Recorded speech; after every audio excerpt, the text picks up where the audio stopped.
Sir இதுல அரசியல் இருக்கா? அரசியல் இல்லாமல் எந்த படமுமே இருக்காது. இந்த படத்தில் வந்து தமிழ் தேசிய அரசியல் மிக ஆழமாக இருக்கு. எங்களுக்கு முன்னாடி தலையை மட்டும் குனிஞ்சிராதரா.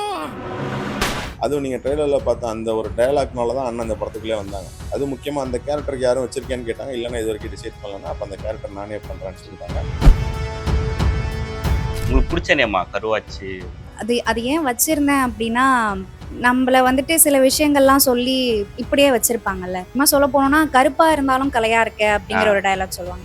எனக்கு என்ன தோணும்னா, ஏன் கருப்பா இருந்தாலும் இப்போ நம்ம ஒருத்தவங்களை சொல்லும் போதும் கருப்பா இருக்கேன்னு சொல்றது வேற, கருப்பா இருப்பாங்க பாரு அப்படின்னு சொல்றது வேற. அப்புறம் நீ இந்த படத்துல எப்படி வந்தீங்க? ஆக்சுவலி அது யாருன்னு தெரியுதா? தெரியுது. யாரு? நீங்க? நான் தான். அது அவர் சொல்ல வேண்டியிருக்கு எல்லா இடத்துலையும். ஆமாம் ஆமாம். எத்தனை படங்கள் பண்ணாலுமே நான் மகாநல்ல மகேந்திரன் தான் எனக்கான இது. அதற்கப்புறம் வந்து நான் ரொம்ப எனக்கு ஆத்மார்த்தமான ஒர்க் பண்ண படம்னா சல்லியர்கள். உங்களுக்கு கடவுள் நம்பிக்கை இருக்கா நந்தினி? நான் தலைவரை நம்புறேன். அந்த தலைவர் யார் சார்? எங்கள் தலைவர் தான். எங்க தலைவர், அந்த தலைவர் யார்? எங்களுக்கு ஒரே தலைவர் தான். தமிழினத்தின் ஒப்பற்ற தலைவர்.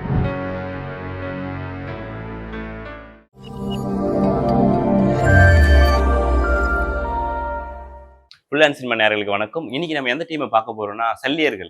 ஸோ இந்த கதைக்களமே வந்து ஒரு மாதிரி நம்ம பழைய காலத்துல நம்ம இது தமிழர்களுக்கு நடந்த ஒரு கதையை வந்து தழுவி எடுத்திருக்காங்க. ஸோ அந்த டீமை நம்ம பார்க்கலாம். இதுல என்னென்ன கதைகள் சுவாரஸ்யமா நடந்ததுன்றதை கேட்டு தெரிஞ்சுக்கலாம் வாங்க. சார் வணக்கம். வணக்கம் சார். சல்லியர்கள் இந்த டைட்டிலுக்கான காரணம் என்ன சார்? சல்லியர்கள்ங்கிறது ஒரு போர் மருத்துவர்களை குறிக்கக்கூடிய ஒரு சொல். இது நம்ம வரலாற்று ரீதியாக பழங்காலத்தில் பயன்படுத்தின ஒரு சொல் தான்.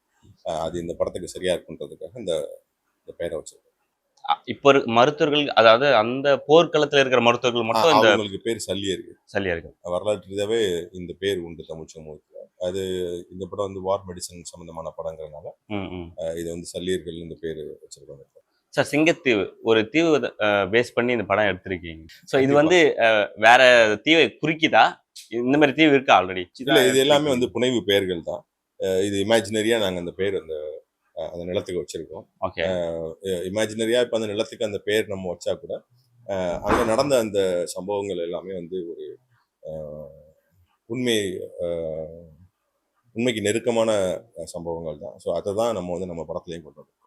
ஏன் இப்போ நம்ம ட்ரைலர்லையுமே பார்த்தீங்கன்னா ஒரு சீன்ல வந்து தமிழ்நாட்டில இருந்து ஒரு 15 கிலோமீட்டர் அப்படின்னு காட்டும் போது இது இலங்கையை குறிக்குதுங்களா? இல்ல குறிக்கலாம். ஆமா, அது குறிக்கலாம். ஏன்னா இப்போ சமகாலத்தில் இப்போ நம்ம கண் முன்னே நடந்த ஒரு மிகப்பெரிய இன அழிப்புல ஒரு முக்கியமான பகுதியை இந்த படத்துல வந்து நாங்கள் சொல்லியிருக்கோம், படமாக்கியிருக்கோம். சரி, ஒரு முக்கியமான கேள்வி. நம்ம கேப்டன் பிரபாகரன் அவரோட வாழ்வியல தழுவி இந்த படம் அவரோட பேஸ்ல இருக்கா இந்த படம் கதைகள்? இல்ல, அந்த பேஸ்ல இருக்காது. இது வந்து இயக்கத்தோட ஒரு முக்கியமான பிரிவு, அதாவது வந்து அவங்களோட மருத்துவ பிரிவு சார்ந்த ஒரு கதை. அந்த அந்த அடிப்படையில அதை சுத்தி நாங்க ஒரு கதை ஒண்ணு அமைச்சு இதை வந்து வெளியில கொண்டு வந்தோம். ஏன் இப்போ நான் இந்த கொஸ்டின் ஏன் கேட்டேன்னா சார், ஒரு இதுல வந்து நீங்க கடவுள் நம்பிக்கை இருக்கா அப்படின்னு ஒரு டைலாக் வச்சிருக்கீங்க. மேம் அதுக்கு வந்து இல்ல நான் என் தலைவரை நம்புறேன் அப்படின்னு. ஸோ அந்த தலைவர் யார் சார்? எங்க தலைவர் தான் அது. எங்க தலைவர், அந்த தலைவர் யார்? எங்களுக்கு ஒரே தலைவர் தான். தமிழினத்தின் ஒப்பற்ற தலைவர் மேதகு வே. பிரபாகரன். ஓகே. ஆக்சுவலி வந்து இந்த கதாபாத்திரத்தை நான் பண்ணும்போது ஒரு மாதிரி டார்க் ஃபீலாக கொண்டு போயிருக்கீங்க. டிஏ இருக்கட்டும், இல்லை கான்ட்ராஸ்ட் எல்லாமே டார்க்காக கொண்டு போயிருக்கீங்க. பட் இவங்க மேடம் சூஸ் பண்ண காரணம் என்ன சார்? இந்த முகம் வந்து எங்களுக்கு ரொம்ப பரிச்சயப்பட்ட முகம். நாங்கள் சமகாலத்தில் அங்கே நடந்த இன அழிப்பின் போது அங்கே நாங்கள் பார்த்த அந்த போராளிகளோட அந்த முக பாவனை அது எல்லாமே இவங்ககிட்ட இருந்தது. சத்யா இவங்ககிட்ட இருந்தது. அதனால இவங்கள தேர்ந்தெடுத்தோம். முன்னாடி ஒரு இந்த படம் நடிச்சிருந்தீங்க, கோழி பண்ணை. ஸோ அதில் வந்து ஒரு சிஸ்டர் கேரக்டர் பண்ணியிருந்தீங்க. பட் அதுக்கு அப்படியே ஆப்போசிட்டா அது கொஞ்சம் சென்டிமெண்டா அப்படியே எடுத்திருக்கீங்க. பட் இது அப்படியே கொஞ்சம் வேற மாதிரி ஒரு ஜோனரா இருக்கு. எப்படி நீங்க அடாப்ட் ஆனீங்க? உங்களுக்கு இந்த கதை கேட்கும் போது இது பண்ணலாம் அப்படின்றது ஓகே, இல்லை நம்ம கஷ்டமா இருக்கும் அப்படின்ற மாதிரி ஃபீல் பண்ணீங்க? இல்லை, ஆக்சுவலாக நான் ஆக்டிங் ஃபீல்டுக்குள்ளே வந்து என்னோட முதல் திரைப்படமே இந்த படம் தான். இந்த படம் தான் ஃபர்ஸ்ட் வந்து. இதான் நான் ஃபர்ஸ்ட் ஆக்ட் பண்ணது. ரிலீஸ் பேஸ்ல கோழி பண்ணை செல்லதுரை. 2 கதாபாத்திரத்துக்கும் என்ன வேறுபாடு அப்படின்னா, அதுல இயல்பான ஒரு கதாபாத்திரமா நம்ம வீட்ல ஒரு பொண்ணு அந்த மாதிரி நார்மலா இருக்கும். இது வந்துட்டு நம்ம தமிழர்கள் வரலாற்றை பத்தின ஒரு கதை அப்படிங்கும்போது இப்படிலாம் இருந்திருக்காங்க. வேற ஒரு கதாபாத்திரமா நம்ம மாற வேண்டிய சூழ்நிலை இருக்காங்க. ஏன்னா நம்ம அதை பார்த்ததில்ல, நம்ம அதை அனுபவிச்சதில்ல. அப்படிங்கும்போது இன்னொருத்தவங்களா மாறுறது தான் சேலஞ்சிங்கா இருந்தது. பிரஸ் மீட்ல கௌதம் சார் சொல்லியிருந்தாரு, சத்யா அவங்க வந்து ஒரு பேய் மாரி நடிச்சிருக்காங்க அப்படின்ட்டு. ம். இந்த நடிப்பு நீங்க எப்படி இத எடுத்துட்டு வந்தீங்க? சில ஒரு சீன்ஸ்லாம் பார்த்தீங்கன்னா, உங்க கண்லயே பேசுறீங்க. அந்த அந்த வெறி வந்து இப்போ நீங்க ஒரு போர்க்களத்துல இருக்கீங்க. ம். அந்த வெறி உங்க கண்ணுலயே தெரியுது அது. டைரக்டர் அந்த அளவுக்கு உங்கள அது அந்த மெனக்கெட வெறி இல்ல, வச்சாரா? அது எங்க மேல இருந்த வெறி. போட்டு பாடாப்படுத்துறாங்க என்ற வெறி. ஆமா. ஆனா பார்க்கவே அது ஒரு மாரி பிரமிப்பா இருந்தது. எப்படி ம். இந்த அளவுக்கு நீங்க கொண்டு வந்தீங்க அந்த நடிப்புல? கண்டிப்பா எனக்கு அந்த வயசுல எனக்கு புரிதல் கிடையாது. பெருசா இவங்க எப்படி இருந்திருப்பாங்க, என்ன பண்ணியிருப்பாங்கங்கிற நெறைய புரிதல் கிடையாது. நியூஸ் சேனல்ல பார்க்கறதும், அந்த இன்ஃபர்மேஷன் நம்மளுக்கு தெரியறதும் அந்த மாரி தான் இருக்கும். டைரக்டரோட ரொம்ப கிளாரிட்டியான ஒரு கைடன்ஸ் மூலியமா தான் ஏன்னா 1 மந்த் ட்ரெய்னிங் போணுச்சு எங்களுக்கு. ஏன்னா நாங்க வந்து வாழ்ந்த இன்னொருத்தவங்களோட கதாபாத்திரத்துக்குள்ள போகணும் அப்படிங்கிற ஒரு சூழல் இருக்கும்போது, நாங்க உண்மையாவே அவங்க எப்படி இருந்திருக்காங்கங்கிறத தான் பிரதிபலிக்கணும். நாங்களா ஒரு ஆக்டிங் பண்ணிற முடியாது. ஸோ ரொம்ப கை தேர்ந்த ஒரு மருத்துவராவும், ஒரு போராளியாவும், ரொம்ப எக்ஸ்பீரியன்ஸ்டா, ரொம்ப அவேர்னஸா இருக்கிற ஒரு போராளியா அங்க மாறுறதுக்கு ஃபுல் கைடன்ஸ் குடுத்தது டைரக்டர் கிட்டு அண்ணா தான். ஸோ அவங்களால தான் இந்த கதாபாத்திரம் இவ்ளோ அழகா தெரிஞ்சிருக்கு. கிட்டானா உங்கள எந்த அளவுக்கு வேல வாங்குனாரு? வேலை அதான் சொன்னாலே அப்பவே. ஃபர்ஸ்ட் படம் உங்களோட டயலாக்ஸ் ஆமா, வைஸ் இருக்கட்டும். ஆமா. பட் அவரும் சொல்ட்டாரு. நாங்க குடுத்த டார்ச்சர்ல தான் அது வெளிய தெரியுதுன்ற மாரி. இல்ல பட் எப்படி இருந்தது அது உங்களுக்கு? எனக்கு நான் இப்ப இப்ப வரைக்கும் நான் இதுல இன்னும் கத்துக்கிட்டே இருக்கிறதுக்கு இந்த சல்லியர்கள் மூவி எனக்கு ஒரு லெசன். ஏன்னா எல்லாத்தையுமே நான் அதுல கத்துக்க முடிஞ்சது. ஆக்டிங்கா இருக்கட்டும். ஏன்னா நம்ம ஆக்டிங் இப்ப ஸ்டார்ட்டிங்ல வரோம், பட்டிங் ஆர்டிஸ்ட்டா வரோம் அப்படிங்கும்போது ரொம்ப எக்ஸ்பிரசிவா இருக்கணும். ரொம்ப இதெல்லாம் தான் ஆக்டிங் அப்படின்னு நினைச்சுட்டு நம்ம ஒரு புரிதலோட வருவோம். ஆனா ரியல் ஆக்டிங் என்ன? ரொம்ப சட்டிலா நம்ம சொல்ல வர வேண்டிய விஷயத்த எப்படி எப்படி வேணா சொல்லலாம் அப்படின்னு இல்லாம இப்படிதான் சொல்லணும். அப்படிங்கிற மாரி சில விஷயங்கள சொல்லிக் குடுத்தாங்க. அது இல்லாம அந்த டாக்டரா, அந்த கேரக்டரா நாங்க போறதுக்கு நெறைய பிராக்டிஸஸ் குடுத்தாங்க. லைக் அந்த ஏபிசி ப்ரொசீஜரா இருக்கட்டும், ஸ்வீட் செஸ் போடுறதா இருக்கட்டும், வென்ஃப்ளார்லேருந்து எல்லா விதமான ட்ரெய்னிங்கும் எங்களுக்கு ஆமா. அந்த போணுச்சு. புல்லட் சீன்ஸ்லாம் ஆமா, கூட சிலதெல்லாம் நீங்க ஆமா. பண்ணி முக்கியமா பண்ணிருக்கீங்க. பிசிக்கலா எங்களுக்கு நெறைய இது இருந்தது. லைக் ஏன்னா நாங்க வார் ஃபீல்டுல ஒரு சோல்ஜரா நாங்க இது பண்றோம் அப்படிங்கும்போது, பிசிக்கலா நாங்க எவ்ளோ போல்டா இருக்கணும், ஸ்ட்ராங்கா இருக்கணுங்கிறதுலேருந்து, பாடி லாங்குவேஜ்லேருந்து எல்லாத்தையுமே ட்ரெயின் இருந்தது. அதிலயே எங்களோட இன்புட்டையும் சேர்த்து குடுத்தது தான் இந்த சல்லியர்கள். அப்புறம் நீ இந்த படத்துல எப்படி வந்தீங்க? ஆக்சுவலி அது யாருன்னு தெரியுதா? தெரியுது. யாரு? நீங்க நான் தான். இல்ல அதுல ஃபுல் ஷேவ்ல இருக்கீங்க. ஆமா. இப்போ பேர்டோட இருக்கும்போது கொஞ்சம் கன்ஃப்யூஷன் இல்ல, ஆகுது. அது அவர் சொல்ல வேண்டியிருக்கு எல்லா இடத்துலயும் இதை. ஆமா, நான் ஆமா. நான் ஆல்ரெடி ஸோ படம் பண்ணியிருக்கேன் நான். பார்த்துருக்கீங்களா எதுவும்? ஓகே. நான் மகான்னு ஒரு படம், கார்த்திக் படம். நான் தான் வில்லனா பண்ணேன். சூப்பர். அதுக்கப்புறம் கேடி பில்லா, அட்டகத்தி, ஜீவா, ஒரு 50 படங்கள் பண்ணியிருக்கேன். இது வந்து எனக்கு லைஃப்ல வந்து ஒரு முக்கியமான படம். அந்த படத்துல உங்க பேர் பேசப்படல அப்படின்னா, இந்த படத்துல நீங்க நீங்க பேசப்படுவீங்கன்னு நான் நம்புறேன். அந்த படத்துலயும் பேசப்பட்டுச்சு. நான் மகாநல்ல வந்து எங்க பார்த்தாலும் பட்டி ஓகே. தொட்டி எங்க பார்த்தாலும் இன்னும் அந்த அந்த படம் தான் எனக்கு எத்தனை படங்கள் பண்ணாலுமே நான் மகானா. நான் மகாநல்ல மகேந்திரன் தான் எனக்கான ஒரு இது. அதற்கப்புறம் வந்து நான் ரொம்ப எனக்கு ஆத்மார்த்தமான ஒர்க் பண்ண படம்னா சல்லியர்கள். கதைக்குள்ள வந்து அவரு வந்து இயக்குனர் வந்து ஜஸ்ட் எல்லாரையும் எடுத்துட மாட்டார். அந்த அந்த அந்த கதாபாத்திரம் அவருக்கு தேவையான கதாபாத்திரம், அந்த உருவம் அமைப்பு இருந்தா மட்டும் தான் எடுப்பாரு. இல்ல எனக்காக வாய்ப்பு கொடுங்க அப்படிலாம் அதுல அதுல உட்காரணும். இதுல நான் உட்காந்துருக்கேன்னு ஒரு உட்காந்துருக்கேன். அதனால தான் நின்னுட்டீங்க இந்த பக்கம். நின்னுட்டேன். ஓகே. சார் இதுல அரசியல் இருக்கா? அரசியல் இல்லாம எந்த படமுமே இருக்காது. அது ஆஹ், அது ஒரு காதல் படமா இருந்தாலும் அதுக்குள்ள ஏதாவது ஒரு அரசியல் இருக்கும். இந்த படத்துல வந்து தமிழ் தேசிய அரசியல் மிக ஆழமா இருக்கு. பிரஸ் மீட்ல வந்து சீமான் சார் வந்து அவர் வந்து என்ன சொல்லியிருந்தாருன்னா, இது படம் இல்ல. இது ஒரு ஆவணம். வரலாற்று ஆவணம் ஆவணம். அப்படின்ற மாரி மென்ஷன் பண்ணியிருந்தாரு. அது நீங்க எப்படி பார்க்குறீங்க? ஸோ அந்த மாரி ஒரு கதைக்களம் தானா? இல்ல, அது அண்ணன் இப்ப அண்ணன் இந்த படத்தை பார்க்கும்போது இந்த படத்தை பார்த்து முடிச்சனமே சொன்னதுதான் ரொம்ப சிறப்பா பண்ணியிருக்க தம்பின்னு சொன்னாங்க. அதை தாண்டி அண்ணன் சொன்ன வார்த்தைகள் வந்து 100க்கு 100 உண்மை. இது ஒரு வரலாற்று ஆவணம் தான். ஏன்னா இன்னைக்கு வந்து இப்ப நமக்குன்னு எந்த வரலாறுமே கிடையாது. நமக்கு வந்து இலக்கிய சான்று தான். அதாவது அதாவது தமிழர்களுக்கு வந்து வரலாற்று சான்று வந்து மிக குறைவு. அந்த வரலாற்று சான்றுகளுமே வந்து பார்த்தீங்கன்னா நிறைய விஷயங்கள் எல்லாமே புனையப்பட்டதாக தான் இருக்கு. நமக்கு இலக்கிய சான்றுகள் தான் அதிகம். நம்மளோட வரலாறுனாலே நமக்கு வந்து இலக்கிய சான்றுகள், இப்போ தமிழ் பாடல்கள் இந்த மாதிரி தான் இருக்கும். அப்போ இந்த கலையை தொட்டு தான் நம்முடைய வரலாறு வந்து பதியப்படுது. அப்படின்ற போது இந்த திரைக்கலை மூலியமா இந்த விஷயத்த பதிய வச்சிருக்கோம்னா இப்போ உறுதியாக என்ன சொன்ன மாதிரி இது ஒரு ஒரு வரலாற்று ஆவணம் தான்.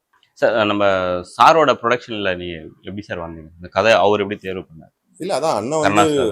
அண்ணன் வந்து முதல்ல என்னோட படம் இது பார்த்துருந்தாங்க, மேதகு 1 பார்த்துருந்தாங்க. மேதகா. அப்போ இப்படி ஒரு ஏரியா மட்டும் செலக்ட் பண்ணி எப்படி ஒன்னால இது பண்ண முடிஞ்சதுன்னு அண்ணன் ரொம்ப ஆச்சரியப்பட்டாங்க. அப்போ அண்ணன்கிட்ட இந்த ஸ்டோரியை சொல்லும்போது சரி அப்போ இதை நம்ம ஸ்டார்ட் பண்ணிடலாம் அப்படின்னு சொல்லும்போது இப்போ அண்ணன் கூட சேர்ந்து என்னோட ஃப்ரெண்ட்ஸு ராவணன் குமார், அப்புறம் ராஜேந்திரன் அண்ணா, இவங்க எல்லாம் சேர்ந்து இன்வெஸ்ட் பண்ணி இந்த மூவி ஸ்டார்ட் பண்ணோம். மியூசிக் வந்து கென் ப்ரோவும் அவரோட ஃப்ரெண்டும் சேர்ந்து பண்ணியிருக்காங்க. சரி. நீங்களே ஒரு கம்போசர் தான். சரி, நீங்க ஏன் பண்ணல? அது இல்லை அப்படி கிடையாது. பேசிக்காக அந்த மியூசிக் நாலேஜ் இருக்குமே தவிர நம்ம மியூசிக்லாம் படிக்கல. ஓகே. இப்போ ஏதாவது ஒரு பாட்டு பாட சொன்னா நம்ம வந்து நம்ம அந்த சந்தத்தோடையோ இல்லை அந்த ராகம் பிசறாம பாடுறதுக்கு ட்ரை பண்ணுவோம். அந்த அளவுக்கு ரொம்ப ரொம்ப பெரிய வாய்ஸும் கிடையாது. நம்மளா தாளம் போட்டு ஏதாவது ஒரு பாடல் பாடணும்னு வச்சுக்கோங்க, அது ஒரு அரசியல் பாடலாக கூட இருக்கு. ஆனால் மியூசிக் நாலேஜ்னு ஒன்று இருக்குல்ல, அது வந்து படிச்சு தான் வரணும். ஸோ அந்த மாதிரி அந்த மியூசிக்லாம் நல்லா தெரிஞ்ச ஃபேமிலியிலேருந்து வந்த ஒரு பையன் தான் கென் அண்ட் ஈஸ்வர். ஈஸ்வர் வந்து அவனுக்கு பேசிக்காகவே மியூசிக் நாலேஜ் ரொம்ப அதிகம். அவங்க ஃபேமிலியுமே நிறையா எல்லாருமே மியூசிக்கில் இருந்தவங்க தான். ஸோ அதனால அந்த மியூசிக் தெரிஞ்ச ஒரு டீம் உள்ளே வரும்போது, ஃபேமிலியோட ஒரு டீம் உள்ளே வரும்போது அதுக்கு நமக்கு ஒரு பெரிய சப்போர்ட்டாக இருக்கும். உங்க ப்ரொஃபைல் பிக்சர் நான் பார்த்தேன் சார். ஸோ அதில் வந்து நீங்க பார்க்க ஒரு சாயலில் வந்து நம்ம டாக்டர் அம்பேத்கர் மாதிரி சாயல் இருக்கு. ஸோ நீங்க இதை ஃபீல் பண்ணிருக்கீங்களா, இல்லை யாருன்னா உங்களுக்கு சொல்லியிருக்காங்களா? சொல்லியிருக்காங்க. ஓகே. ஆமாம். இப்போ அடுத்து கூட நாங்கள் அதுக்கான ஒரு ஸ்டோரி தான் ரெடி பண்ணிட்டு இருக்கோம். இப்போ அம்பேத்கர் அவர்களுடைய வாழ்க்கையில் நடந்த ஒரு ஒரு ஒரு முக்கியமான ஒரு திருப்பு முனை, அந்த நாள் என்னைக்கு அப்படிங்கிறத வந்து அதை நோக்கி ஆராய்ச்சிகள் போயிட்டு இருக்கு. இப்போ அதுக்கான ஒரு படம் வருது. அதில் சும்மா ஒரு சின்ன ஃபோட்டோ ஷூட் மாதிரி பண்ணோம். அப்போ கூட எல்லாருமே அந்த ஃபீல் தான் அதே மாதிரி இருக்கிறீங்க அப்படின்ற மாதிரி தான் சொன்னாங்க. ஆமாம் சார், ஆல்மோஸ்ட் அவரோட ஃபேஸ் கட் அப்படியே இருக்கு உங்களுக்கு. அதான் ஓரளவுக்கு செட் ஆகும். ஆமாம். ஸோ ப்ரெஸ் மீட்லேயும் அதனால தான் க்ளீன் ஷேவில் இருந்தீங்களோ? இல்லை அதுக்காக இல்லை. அது அந்த அம்பேத்கர் அந்த மூவிக்கான இது பண்ணிட்டு இருக்கும்போது ஒரு சின்ன ஃபோட்டோ ஷூட் கண்டக்ட் பண்ணுறதுக்காக அந்த ஃபோட்டோ ஷூட்காக. சார் இன்னொரு பக்கம் இதில் வந்து படத்தில் ட்ரெய்லரில் பார்த்தீங்கன்னா ஒரு பக்கம் வந்து நம்ம டாக்டர் வந்து அவங்க உயிரை காப்பாற்றுறதுக்கு நான் எந்த எல்லையை வேணா போவேன்ற மாதிரி அவங்களோட ஒரு போயிட்டு இருக்காங்க. வில்லன் டீம் வந்து உயிர்களை கொள்றது நான் எந்த எல்லையை வேணா போவேன்ற மாதிரி காமிச்சிருக்கீங்க. ஸோ என்ன சார் பேஸ் இதில்? இதுதான் ஒரு வார் பேஸ் மூவியில் வந்து ஒரு மெடிக்கல் டீமை அழிக்கணும்னு போராடக்கூடிய ஒரு எதிரி நாட்டு இராணுவம். அது எதிரி நாட்டு இராணுவமாக இருந்தாலும் அடிபட்டா அவங்களையும் காப்பாற்றணும்னு நினைக்கக்கூடிய இயக்கம். அப்போ இவங்களுக்கு நடக்கக்கூடிய அந்த போர் சமயத்தில் நடக்கக்கூடிய ஒரு நாள் என்ன நடக்குதுங்கிறது தான் ஒரு மையப்புள்ளி. ஸோ இது ஆல்மோஸ்ட் நீங்கள் உண்மை கதையை தான் நீங்கள் தழுவி எடுத்துருக்கீங்க. ஸோ இது வந்து உண்மையாகவே அதை அடிப்படையாக வச்சு நாங்கள் கதையை கிரியேட் பண்ணிருக்கோம். அடிப்படை சம்பவங்களை வச்சு நாங்கள் வந்துட்டு அதுக்கு பின்னாடி வந்து ஒரு ஸ்டோரி கிரியேட் பண்ணிருக்கோம். சார் கருணா சார் வந்து இதில் ஒரு எமோஷனலான ஒரு சீன் நீங்கள் வச்சிருக்கீங்க. இந்த கதாபாத்திரத்தை அவருக்கு கொடுக்க வேண்டிய காரணம் இல்லை, நான் இந்த ஸ்டோரி சொல்லி முடிச்சாலுமே அண்ணா அந்த படம் பண்ணுறேன்னு சொல்லிட்டாங்க. அது முக்கியமாக அந்த கேரக்டருக்கு யாரும் வச்சிருக்கேன்னு கேட்டாங்க. இல்லைன்னா இது வரைக்கும் டிசைட் பண்ணலன்னா அப்போ அந்த கேரக்டர் நானே பண்ணுறேன்னு சொல்லிட்டாங்க. அதுவும் நீங்கள் ட்ரெய்லரில் பார்த்த அந்த ஒரு டயலாக்னால தான் அண்ணன் அந்த படத்துக்குள்ளே வந்தாங்க. அளவா தலையை மட்டும் குனிஞ்சிடாத நிமிந்து பாடுறான்னு ஒரு டயலாக் வரும். அந்த டயலாக் அப்போ கேட்கும்போது அண்ணன் ஒரு மாதிரி ஃபீல் ஆனாங்க. அது இப்பயுமே ரொம்ப அழகாக வந்து ஸ்க்ரீனில். அவர் ப்ரெஸ் மீட்லையுமே வந்து அவர் கென்னுக்காக ஒன்று சொல்லியிருப்பாரு, நான் உனக்கு பணம் படம் வந்து இந்த படம் வந்து என் பையனுக்கு நான் சேர்த்து வைக்கிற சொத்து. ஆமா. ஸோ அந்த அளவுக்கு இது பேஸ் இருக்குமா சார்? அந்த இருக்கும். இப்போ அவர் சொல்ற மாதிரி, ஏன்னா இப்போ ஒரு 20-25 வருஷம் சினிமாவில் டிராவல் பண்ண ஒரு சினிமா தெரிஞ்ச ஒருத்தர் வந்து இப்போ அதை சொல்றாருங்கிற போது கண்டிப்பா அதுக்கு பின்னாடி ஏதோ ஒரு விஷயம் இருக்கும். ஏன்னா இது உண்மையாலுமே நாங்களும் அப்படிதான் பாக்குறோம். அவருமே இந்த படத்தை அப்படிதான் பாக்குறாரு. ஒரு முக்கியமான சொத்தா தான் பாக்குறாரு அவரோட லைஃப்ல. ஓகே மேம், உங்களுக்கு பிடிச்ச நேமா கருவாச்சி? அப்படி இல்லை, அது ஏன் வச்சிருந்தேன் அப்படின்னா, நம்மள வந்துட்டு சில விஷயங்கள்லாம் சொல்லி இப்படியே வச்சிருப்பாங்கல்ல. ஸோ முக்கியமா சொல்ல போனோம்னா, கருப்பா இருந்தாலும் கலையா இருக்க அப்படிங்கிற ஒரு டயலாக் சொல்லுவாங்க. எனக்கு என்ன தோணும்னா, ஏன் கருப்பா இருந்தாலும் அப்படின்னு சொல்றாங்க, ஏன் அது என்ன அது ஒரு இதுவா பாக்குறீங்களா அப்படிங்கிற மாதிரி எனக்கு தோணும். ஸோ எது என்ன ரொம்ப டம்ப் பண்ணிச்சு, சின்ன வயசுல இருந்து நிறைய கிரிட்டிசிசம் இருக்கும், சில ஸ்டீரியோ டைப்ஸ் இருக்கு, ஏன் அதை போய் நம்ம இப்படி ஒரு நெகட்டிவ் ஷேடா பாக்குறீங்க அப்படிங்கிறதுனால அதையே அடையாளமா வச்சுக்கிறேன். அதுதானே உங்களுக்கு டிஸ்டர்ப் ஆகுது, அப்ப நான் அதையே அடையாளமா வச்சுக்கிறேங்கிறதுனால தான் சத்யா கருவாச்சின்னு வச்சேன். அப்புறம் அதுக்கு முன்னாடி நான் ஒரு நார்மலான ஒரு காமன் பீப்புளா இருந்தேன். இப்போ ப்ரொஃபஷனலா நம்ம போறோங்கும்போது கருவாச்சின்னு சொல்லும்போது அது ரொம்ப ப்ரொஃபஷனலா இருக்காது. அதனால நான் மாத்திக்க ட்ரை இல்ல ஆனா பண்ணிட்டு எனக்கு இருக்கேன். தெரிஞ்சு அது அழகா தான் மேம் இருக்கு. அழகா உங்களுக்கு இருக்கு. உங்க உண்மையா ஃப்ரெண்ட்ஸ் கூட எனக்கும் உங்களுக்கு வந்து ஆமா. கங்க்ராச்சுலேஷன் கருவாச்சி அப்படின்னு தான் ஆமா. போட்டிருக்காங்க. அப்படிதான் போடுவாங்க. ஏன்னா, அது வந்துட்டு சின்ன வயசுலேருந்து அடையாளமா இப்ப நம்ம ஒருத்தவங்கள சொல்லும்போதும், ஆ கருப்பா இருக்கேன்னு சொல்றது வேற. கருப்பா இருப்பாங்க பாரு, அப்படின்னு சொல்றது வேற. அந்த மாரி சில விஷயம் பயங்கர கருப்பா கருப்பா பயங்கரமா Dusty. அந்த மாதிரி ஏன்னா நம்ம பாடி என்ன ஷேம் சொல்றது? ஆமா. பாடி ஷேமிங் வந்துட்டு யூசுவலா சொசைட்டில நெறைய பேர் பர்சனலாவே ஃபேஸ் பண்ணியிருப்பாங்க. அது எனக்கு ரொம்ப பாதிப்பா இருந்துச்சு சின்ன வயசுலேருந்து. ஸோ அது எனக்கு பாதிப்பா இருக்கக்கூடாதுன்னு நானா பாசிட்டிவா இல்ல இது வந்து மாத்திக்கிறதுக்காக. இதுதான் நம்ம நிறம் ஆமா. நம்ம அதுதான். இனத்துக்கான நிறம் வந்து கண்டிப்பா. அந்த நிறம். அது வந்து நம்ம இனத்துக்கான நிறம் அதுதான். அப்படின்றபோது எனக்கு இந்த இந்த கருவாச்சிங்கிற இந்த இந்த பேர் வந்து இதை வந்து இதுக்கு முன்னாடியே வந்து எங்க ஐயா வந்து இது ரொம்ப அஹ், இந்த பேருக்கான பெருமையை வந்து அதிகப்படுத்திட்டாங்க. ஐயா வைரமுத்து அவர்கள் வந்து இந்த கருவாச்சி காவியம் நம்ம இன்ஃபேக்ட் நான் அது ஒரு வெப் சீரிஸாக இது பண்ண கூட நாங்கள் ட்ரை பண்ணோம் கருவாச்சி காவியம். ஏன்னா அதுவும் ரொம்ப குறிப்பாக எங்கள் ஊர் பக்கத்தில் வந்து அந்த கதைகளம் அந்த தேனி மதுரை அந்த ஏரியா அங்கே அந்த பெண் அந்த கருவாச்சிங்கிற பெண் தன்னோட வாழ்க்கையில் எதெல்லாம் சந்திச்சு வந்தாங்கன்னு இருக்கும். ரொம்ப அருமையாக இருக்கும். அந்த கிளைமேக்ஸ் வரைக்கும் அந்த அந்த நாவலை நீங்கள் படித்து முடிக்கும்போது அந்த பேர் வந்து ரொம்ப பெருமையான பேர் தான். கருவாச்சிங்கிற பேர் வந்து அது வந்து எங்கள் ஊர் சைடில் அதிகமாக எல்லாத்துக்கும் இப்ப இதாகவே இருக்கும், பேராகவே இருக்கும். நிறைய மூவிஸ்ல கூட இல்லை வச்சிருக்காங்க. பேராகவே இருக்கும். அது ஒரு பரிசு பெரிய சீசன்ல கூட கருவாச்சி அந்த அந்த அந்த பேர் கருவாச்சிங்கிறது எங்க ஐயா ஏற்கனவே ரொம்ப பெருமைப்படுத்து. அதனால நீ வந்து பெருமைக்குரியவள் தான். அந்த புரிதல் எனக்கு ரொம்ப லேட்டா தான் வந்துச்சுன்னு சொல்றேன். ஏன்னா சின்ன வயசுல நம்மளுக்கு எதுவுமே தெரியாது. ஒருத்தவங்க ஒரு விஷயம் சொல்லி டம்ப் பண்றாங்கன்னா, ஓகே மத்தவங்கலாம் இப்படி இருக்காங்க, நம்மள மட்டும் தான் அப்படி சொல்றாங்கங்கிற மாரி இருக்கும். கிரிட்டிசிசம் தான் வேற ஒண்ணும் இல்ல. அந்த கிரிட்டிசிசம் அது உண்மை இல்ல. நம்மளுக்கா நம்மள சுத்தி இருக்கிறவங்க கிரியேட் பண்ணதுங்கிறது அந்த புரிதல் வரதுக்கு லேட் ஆனுச்சு. இவங்களுக்கு 2 பேருக்குமே வந்து நீங்க லவ் சீன்ஸ் கூட வச்சிருந்தீங்க. இவங்களுக்கு கிடையாது. அதான் இவங்க இவங்க இவ இவங்க வந்து இவங்க எப்படி கூப்பிட்டுப்பாங்கன்னா வந்து அண்ணன் தங்கச்சின்ற மாதிரி தான் இருப்பாங்க. நம்ம லவ் போர்ஷன் வந்து இன்னொரு போர்ஷன் நம்ம வந்து கேரி அவுட் பண்ணியிருக்கோம் அந்த பீச் படத்துல. சீன்லாம் ஒன்று வரும்.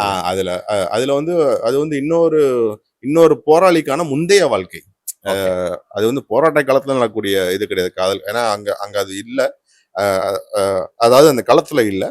அவங்களோட முந்தைய வாழ்க்கையில அந்த மாதிரி காதல் அதெல்லாம் இருந்திருக்கலாம். அதனால அப்படி ஒரு போர்ஷன் ஃபுல்லாக கிரியேட் பண்ணி ஒரு ரிலாக்ஸேஷனுக்காக அந்த அந்த ஏரியா ஃபுல்லாகவே உள்ள எடுத்துட்டு வந்துடும்.